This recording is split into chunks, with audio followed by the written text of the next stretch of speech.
Good morning, children of God.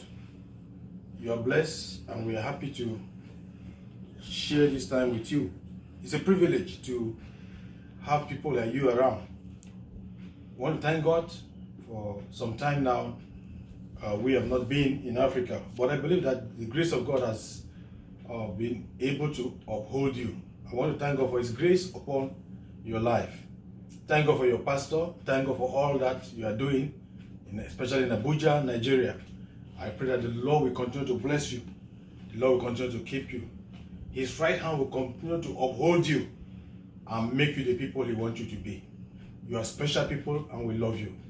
This is Glorious Life Christian Worship Center, US branch, and we've had this burden in our hearts to share the topic we have for this year, and especially for the retreat that we have. The topic which is at hand, talking about being an effective witness for Christ. Being an effective witness for Christ. I pray that by the end of this teaching, I know you'll be blessed. It's going to cause a traumatic change in your life. It's going to cause a turnaround that you will be happy you came for this program. Thank you for all of you who have made up your mind to shift your schedule and whatever you have to make this time a success. It's going to be a wonderful time and I pray that God will bless you. I just want you to lift up your hands and bow your head as we pray. Father, we give you the praise, we glorify you, we magnify you. Thank you, King of Glory, for Glorious Life Christian Worship Center worldwide. Thank you for the US branch, thank you for the Abuja branch. Thank you for many more branches that, Lord, you are about to open. We give you praise, we magnify you. Thank you for the pastor there in Abuja. Thank you for all the members, the ministers. We worship you. Thank you, King of Glory, because, Father, you uphold us to 2019. And this year you have, oh God, a commission that, Lord, you want to speak to us on this theme, being an effective witness for you. I pray that, Father, as we go into this time, may we, oh God, open up ourselves. That as your word comes, it may have, oh God, an indelible mark in our life. The Bible says the word of God is the only thing that can transform our life. That when it comes, it set a turnaround, a change in our life. I pray that as this word comes, may we not only be hearers, may we be doers of your word. That King of Glory, our life, oh God, will be an example of the people that you want us to be. Thank you, precious Master. Every other spirit and every power, oh God, that want to stand against this time, every distraction from the pit of hell, Lord, we refuse and reject the activity. Lord, we enthrone you. Holy Ghost, take the lead. Holy Ghost, have your way. Glorify yourself to the glory of your name. In Jesus' mighty name we pray.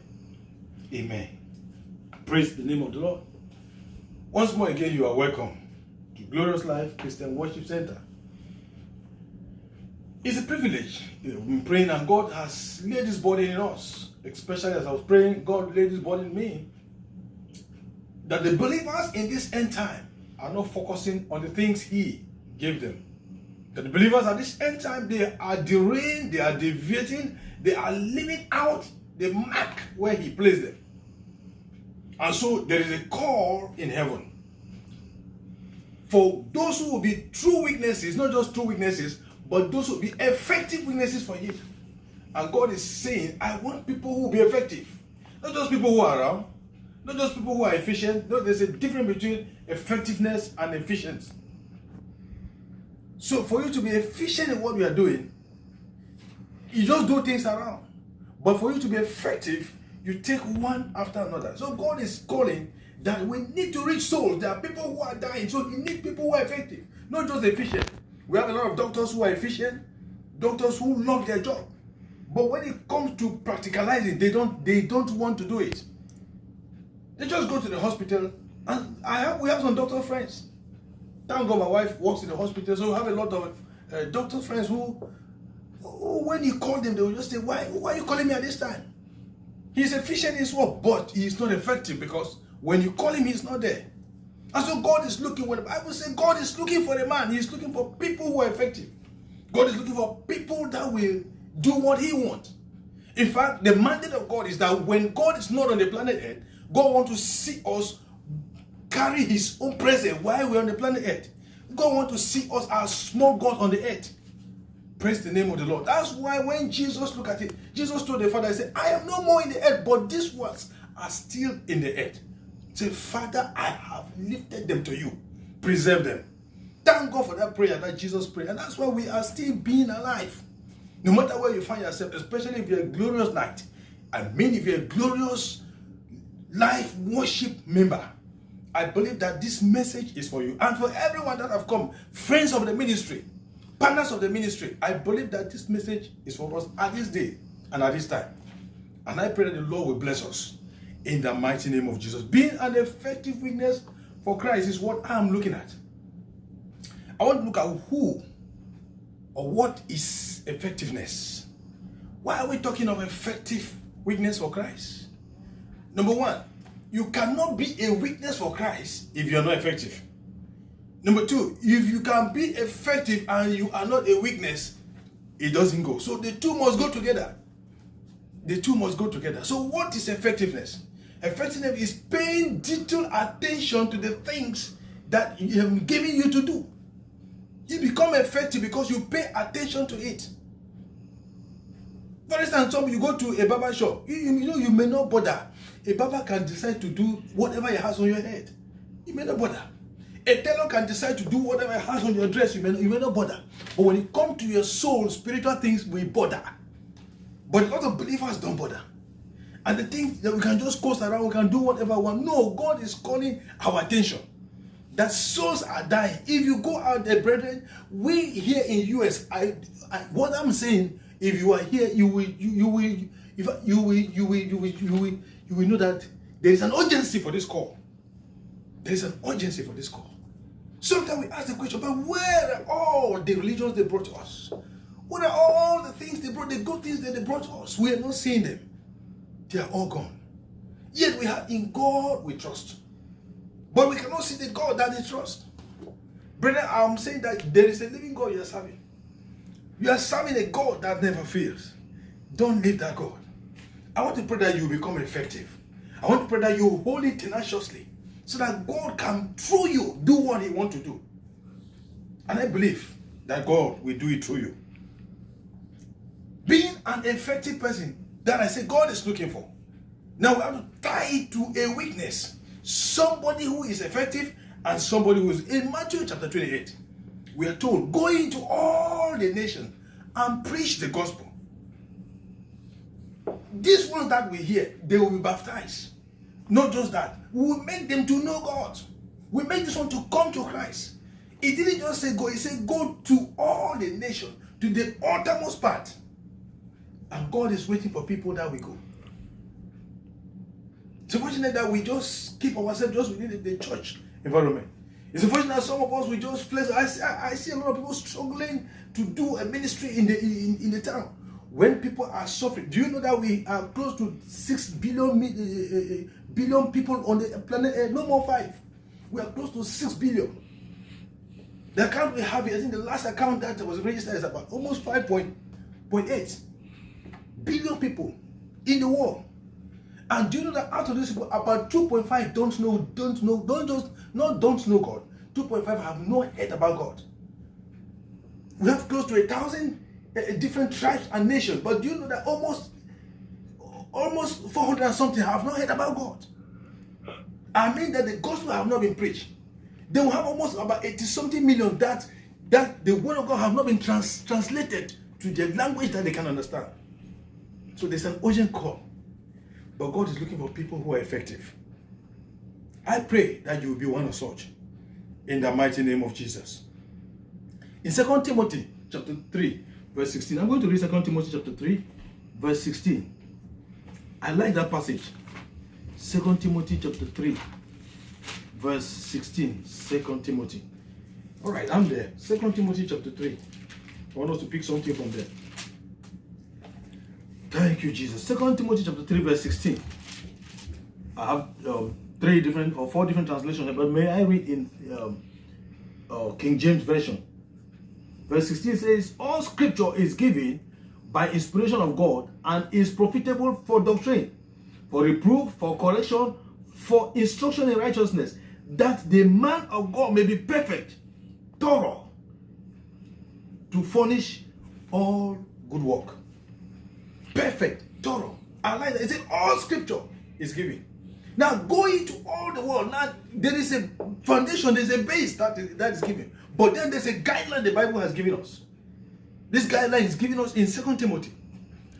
He said, go ye into all the world and preach in Matthew. But now he's trying to give us the quality, the criteria of the kind of people that must go.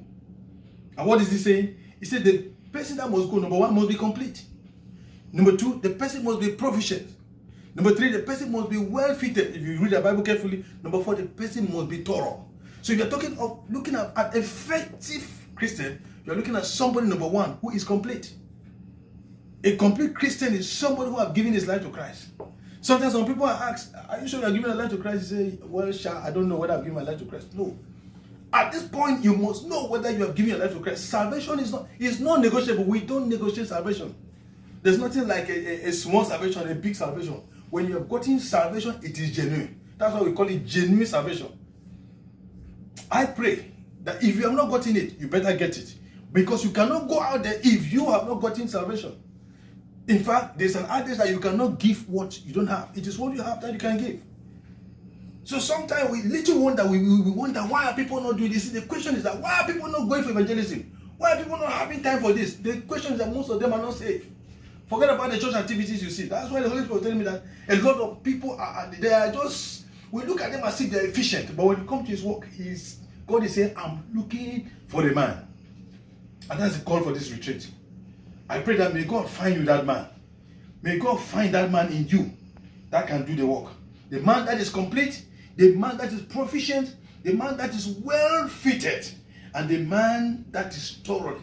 The man that is thorough. God is looking for someone. Sometimes you may say, but do we really have perfect people? We're talking about people who are effective. When God makes you to become an effective man, perfectness will come. Perfection comes along the line. So when people say, we are not perfect, no. You start doing something before you become perfect. People who are writing an exam, you may write the first time you fail. In the school, we say, when you fail, don't just relax. When you fail the first time you fail, try the third time. That same thing you try the first time, the second time, the third time, you are going to pass. So perfection comes as you do it. As you do it, then you become efficient. But when you do it better, you become effective. Praise the name of the Lord.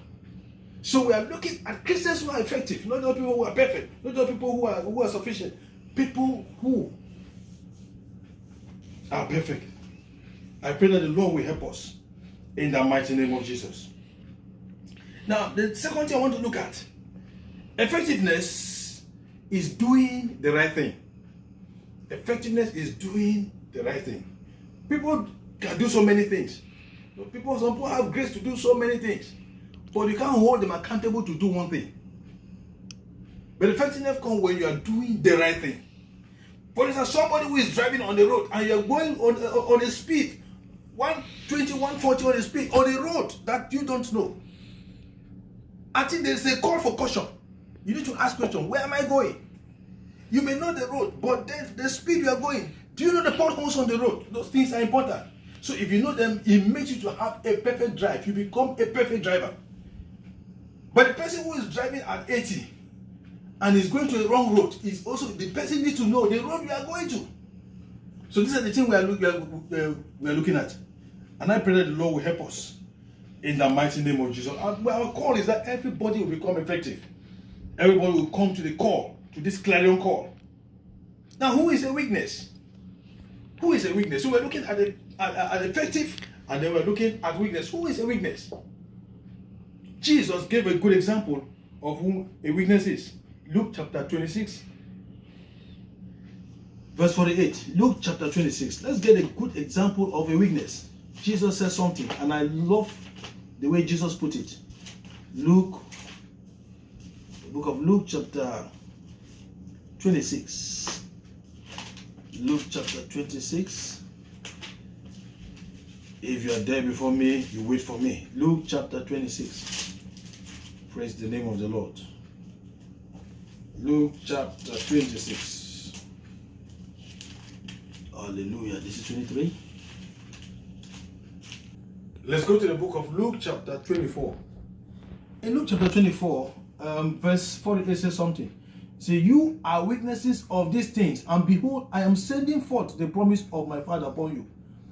But you are to stay in the city until you are clothed with power.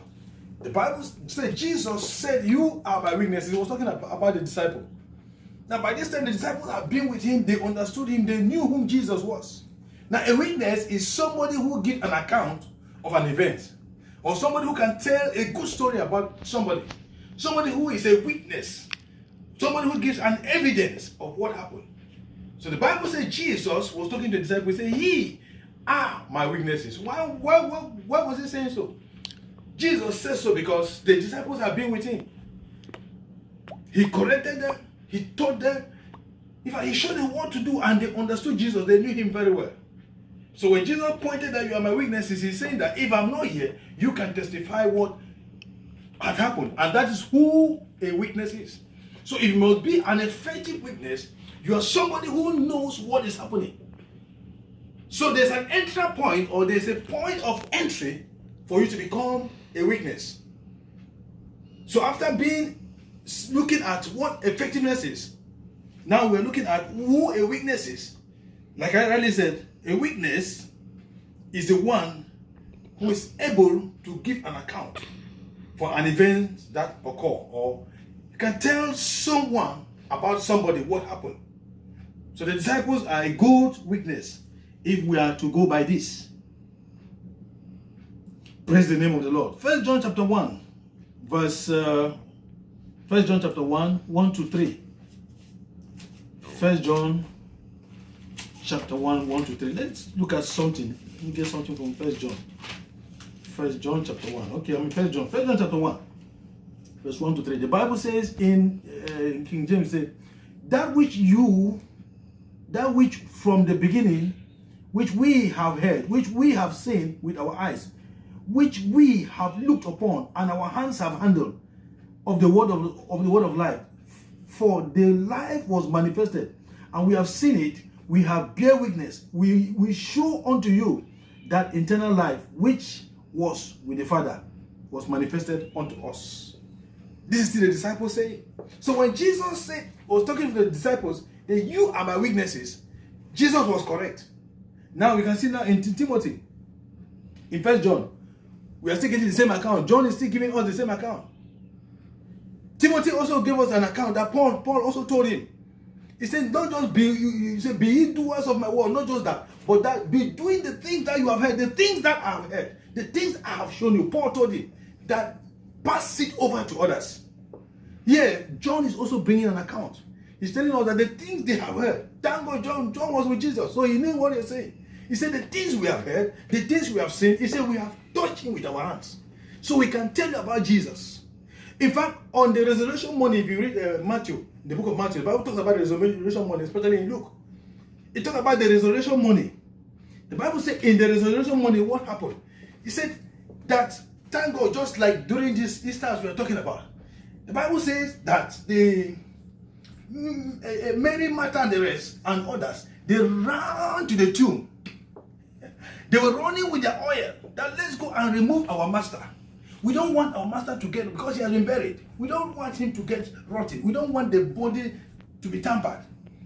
They went with perfume, very nice ones that they bought, just like the one from the alabaster box that was poured on his body. But now they wanted to go and secure the place and make it fine. And the Bible says as they were going, they didn't know that the master was arisen. Thank God, tomorrow, by the grace of God, my wife will be speaking on the resurrection, the resurrected life. Hallelujah. The Bible says that as they ran to the tomb, that the stone was rolled away. The women now, women are very inquisitive. Women would like to know something. If you want to enter the village, the first people you see always chanting and dancing, they are women.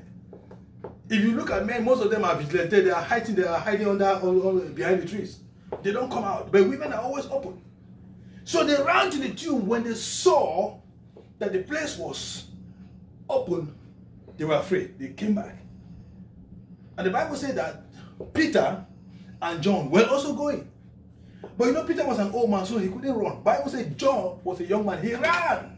He outran Peter. And when he ran, he went to the tomb. The Bible said he looked at the same John we are talking here, writing this gospel. He said when he looked at the tomb, he saw it. He said, oh, our master is risen. Why did John say so? So when Jesus said you are witnesses, John is confirming. John now is giving an example of what Jesus said. John said something. John said, I know how our master lay his bed, because John was always Jesus. When Jesus was a perfect man, when he gets up in the morning, Jesus will make sure his bed is okay. Everything is being arranged. I want to ask a question. How organized are we? How organized are you as a Christian? Jesus had a complete life, a complete organized life. That even the people know, John knew. He knew how Jesus laid on the bed when he's sleeping. Jesus was a human being also sometimes. So he also had time to rest. John knew. They were always together with Peter. And the Bible says that place, John said something. When John looked at the napkin, how the thing was folded, he said, this is how he folded the napkin. And that was when they knew that Jesus is alive, that he has risen. Praise the name of the Lord. I want you to know the things that are happening around you. Please don't just be nonchalant. Are you a Christian? Your life is a nonchalant one. Are you a Christian? There is no proof to show you're a Christian. Are you a Christian? Your dressing is not showing that you're a Christian. Are you a Christian? The way you talk does not show that you're a Christian. I pray that the Lord will help us. I pray that you will have the reason to understand the reason why you must be effective. In the mighty name of Jesus. I pray that you will be effective in the mighty name of Jesus. In Acts chapter 3, the book of Acts chapter 3, I just want to point out some things so that we now go and look at the main thing that we came here today. In Acts chapter 3, the book of Acts. Acts chapter 3. If you're there before me, you wait for me. Chapter 3. Acts chapter 3. Hallelujah. Acts chapter 3. Now from 14 and 15. I'm reading for King James. The Bible says that the God of Abraham and of Isaac and of Jacob, the God of our father, had glorified the Son Jesus, whom you delivered up and denied him in the presence of Pilate, whom he was determined to lay go. Verse 14, he said, but you denied the Holy One and the just, and desired to murder to be granted unto you. Verse 15, he said, and you killed the Prince of Life, whom God has raised from the dead. Wherefore we are witnesses. We were witnesses. Hallelujah. In the book of Acts, Paul wrote an account. See, this one saying that we are witnesses. We saw Jesus, we were with him. We knew when Pilate asked a question, he said, what will I do with this man?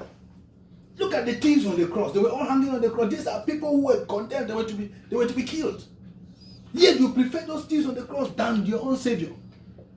And so here they were being told that these people you are looking at, the Savior you are talking about, you were the one that killed him. You murdered him. But thank God, if they knew, God, when I read the Bible sometimes, I'm always happy.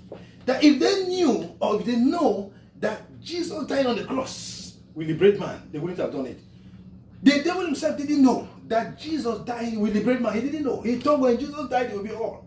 He thought the grave would be sealed, it will remain forever. But he didn't know it was our salvation. In fact, the Bible said that before man even sinned, that God has already had a plan to redeem man. So thank God for redemption. Thank God for redemption. So it must be a thing that we must also go to redeem others. If Christ redeemed us from the curse of destruction, we must also have concern for others. Why must we have this concern for others? How do we have this concern for others? Why must you be a true witness? And at what point will you be a true witness? You cannot be a true witness if you have not had an encounter with Christ. Anyone that must be a genuine witness must be somebody that has had an encounter with Christ. The question I want to ask this morning, have you had an encounter with him? Have you encountered Jesus? I have a sister in Port Harcourt. So she's an evangelist now. For 20 years, I've not heard about her. And some few weeks ago, we started talking, and she said, when God encountered her, I knew the things she was doing. She was not really bad though, but everybody has their own lifestyle. But when God encountered her, she said, Pastor, she called me that big daddy. She said, Pastor, when God encountered me, my life became different. That today I am a different person. I was happy to hear that testimony. I want to ask that question. Have you had an encounter with him? Have you had an encounter with him? You cannot be an effective witness if you have not had an encounter with Jesus. And we have copies of people in the Bible that they had an encounter with Jesus. Zacchaeus was a good example of somebody who had an encounter with Jesus. Zacchaeus, that's Luke chapter 9, verse 1 to 10. Or Luke chapter 19, 1 to 10. The Bible talks about Zacchaeus. It says Zacchaeus was somebody that was afar. Zacchaeus was somebody that was very far from God. But he had an encounter. And the Bible says that encounter he had changes his life. That encounter he had was so dramatic. It was sudden and dramatic. Some encounters are sudden, some are dramatic, some are accidental. God can meet you at any time. Paul of Tarsus, the Bible says he had an encounter with God. And he was not the same. Paul was not the same. He encountered God had. We know Paul wrote how many books of the Bible? 3/4 of the books of the New Testament was written by Paul. Because of the encounter he had. And even though he was learned also. But that encounter gave him a deeper experience more than the other apostle. I pray may you have an encounter. If you have not had it, I am praying that you will encounter the Lord. In this Easter period, you will encounter God.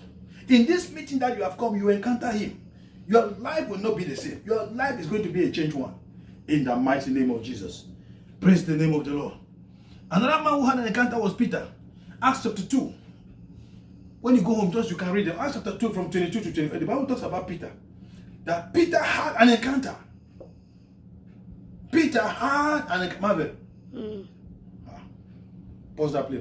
I've got it.